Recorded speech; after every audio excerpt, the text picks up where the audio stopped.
In an open, sunny field, the sounds of a fight are heard coming from a girl in a dungeon. The sounds wake up our protagonist from his nap, and while still half asleep, he wonders why he is hearing video game sounds at all. Right in front of his face, a girl is standing there while wondering if the MC is a human. She comes to the conclusion that it must be a human-shaped piece of meat and decided to cut it up for her dinner. We will just ignore her willingness to eat human-shaped meat, but when MC hears that she is about to dice him up, he jumps up immediately to save his own life. The girl jumps back and is astonished that the drop was in fact actually a human.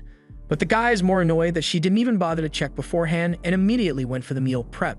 But the girl is still confused that a human was a slime drop. She exclaims that normal slime would only drop bean sprouts, but finding a human in one is unprecedented. The guy hears all this and goes, "Hold up, wait a minute, is this BH crazy?" But then she looks at him like he is the crazy one for no knowing that bean sprouts come from slimes. I mean, come on. This was elementary school stuff. She decides that it's not worth explaining things to him and just goes to fight a slime so that she can prove that bean sprouts come from them. Luckily, a slime shows up just then, and she engages it in battle. She eventually smashes the slime into a puddle with her giant hammer, and bean sprouts are indeed dropped. Now the guy looks like the stupid one here, and he begins to have a mental crisis. What kind of crazy world is he in right now? He asks the girl if this is really how bean sprouts are made, and she looks at him like he is stupid again, and tells him that everything comes from monster drops. Everything from your food to your equipment is gotten from monster drops. That's just common knowledge.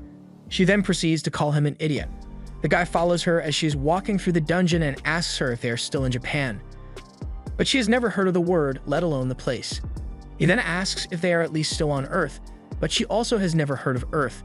They continue walking and the girl comes across another slime, which she squishes with her hammer again, and the guy asks why she's only killing slimes. She answers that it is because the dungeon they are in is level 1 and only spawns slimes. He then asks why she doesn't go after the higher level stuff, and she admits to being a noob. She says that if one trains hard, they might be able to move up a level and go to level 2. She then shows him a large board on the wall, which is called the status board. She presses her hand against the crystal, and the board shows her status, which looks a lot like my report card. The guy analyzes her stats and concludes that she must be going for a power type build. He then looks back to the screen and notices that there is a second page to the status. The girl then shows him the next page, which contains the drop status. This is basically the luck stat in gacha games and dictates what drop you'll get when you kill a monster. After learning all of this, he now wants to try checking his status on the board, and when he puts his hand on the crystal, he has a status that would immediately evict him from any Asian family. With those stats, the only level he is ever going to get is level 1. He then checks his drop status and is afraid to look at the screen. The girl looks at the screen for him and tells him that his drop stats are really bad too. But when he looks up, he sees that all of his drop stats are S rank. They have different opinions on what S means. The girl thinks that S is below F, so it must be really low, but the guy thinks that S is meant to be high, so they put it to the test. He looks around for a weapon, so that he can kill something but doesn't find anything, so the girl offers him her hammer. But it proves to be too much weight for the guy's arms. She then pulls out a bamboo spear, and this one should work. Another slime approaches and the guy sets about trying to kill it. But the slime is dodging his attacks at first, but then it gets stabbed and melts into a puddle. He eats a lot of bean sprouts as his drop, and the girl is surprised. In the 2 years she has been at this dungeon, she has never seen so many drops at once. This proves that S is definitely above A in the ranking system. The guy's stomach begins to growl and the girl suggests that they eat together. He tries the bean sprouts that she prepared and he loves them, so much so that he starts crying. It has been so long since he was last able to eat a warm meal with another person. He worked himself to the hospital on Earth. Then when he finally got out, he worked even more until he ended up here as a slime drop. He's thinking about all the time he wasted and how stupid it was for him to work himself to death. But then the girl hugs him out of nowhere. Even though she has no idea what he is talking about, she tells him that he will surely get rewarded for all the time he put into work, eventually. He thanks the girl for her encouragement and asks her if there is anywhere to sleep in this world. She tells him that there is a village outside the dungeon that he can find some lodging at and tells him to hurry since she's going to sleep soon. He asks her if she is actually going to sleep in the dungeon, and she explains that she has terrible drops, so she can't afford to live in an apartment, even though it is her dream to be able to live in one.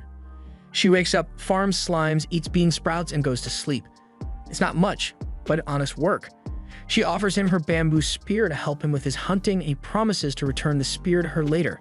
He asks for her name, and she tells him that it is Emily Brown, and he tells her that his name is Seto Ryota, but she has a hard time pronouncing it. Later, Seto is in the village and he is finally starting to understand this world's economy. The currency of the world is pylos, and a pile of bean sprouts will get you 200 pylos, but a room will cost you 2,000 pylos per night, and some food is 500 pylos. Now that he knows the prices of the things that he wants, he sets about murdering slime to make his money. After a few days, he brings Emily to an apartment in the village. He shows her the apartment and she is amazed that he was able to afford this in only 3 days of work. It costs him 20,000 a month and she's even more amazed. But then Seto hands her the keys to the apartment and tells her that she can live here. She doesn't want to accept it, but Seto insists, and he even states that he will pay for all the rent for her. This is his way of thanking her for the meal she shared with him. He then tries to leave, but Emily pulls him back and tells him that he should stay here. It's clearly overworking himself and she can make some more soup for him. And she'll stay by his side and make soup for him whenever he wants, so he should live with her. The next day, Seto goes to the guild to exchange some of the bean sprouts that he has collected with one of the attendants, Urza. She weighs out his bean sprouts and his total comes out to 1,900, but she rounds it up to 2,000 for him since he always brings so much. Even with his amazing drop rates, bean sprouts don't fetch you that much money, so he wants to try going to a level 2 dungeon where the slimes drop carrots. But Urza tells him about a new dungeon that popped up recently. It's called Nihonium, and the Neptune group is investigating what is dropped there. He's about to leave the line when Urza suddenly invites him to go to a local bar later. It has been 4 days and he is already pulling baddies. But Seto has already got plans for the night, so he has to decline the offer. When he gets home, he waits outside the door for a second since he doesn't know what to say when he enters. He finally opens the door and is greeted by Emily. And with this shot of them, the height difference kind of makes me want to call the FBI. Seto realizes that the house is spotless. Emily has cleaned it to the finest degree and she just did it since she was happy to have a house. She offers him a hot towel and some green tea to relax a little. Seto tells her to rest too, but she's so excited to do stuff around the house that she can't sit still and do nothing. Seto then brings up the new dungeon and Emily states that she has heard about it, but apparently it doesn't drop anything at all. And in a world where everything is gotten from monster drops, a dungeon that doesn't drop anything is really unusual, so much so that he wants to investigate it. He's walking through the new dungeon later when he gets jumped by a skeleton, and he still has trash fighting stats, and when he tries to stab the skeleton, the spear bows straight through it, so he is definitely going to lose this fight. But luckily, a pillar falls straight onto the skeleton, crushing it underneath. The skeleton is still alive, but has been pinned to the ground, allowing Seto to strike it repeatedly up until it dies. And afterward, a drop comes out and Seto picks up a seed. When he finally picks up the seed, it is immediately absorbed and he hears a sound that tells him that his health stat has increased. This is an amazing discovery and he immediately goes to call Emily so that they can check his status together. When they check, they find that his status has definitely risen. It went from F to C, which is an amazing jump in stat points. They set out to start farming the skeletons and discover a few things. When Emily kills a skeleton, nothing is dropped thanks to her terrible drop rates, and if she tries to touch Sato's drop, her hand just goes straight through it as if nothing were there. The fact that there is a dungeon that only he can get drops in and the drops can only be touched by him is something that really shouldn't exist in the world. It could easily throw the world into chaos, but there it is.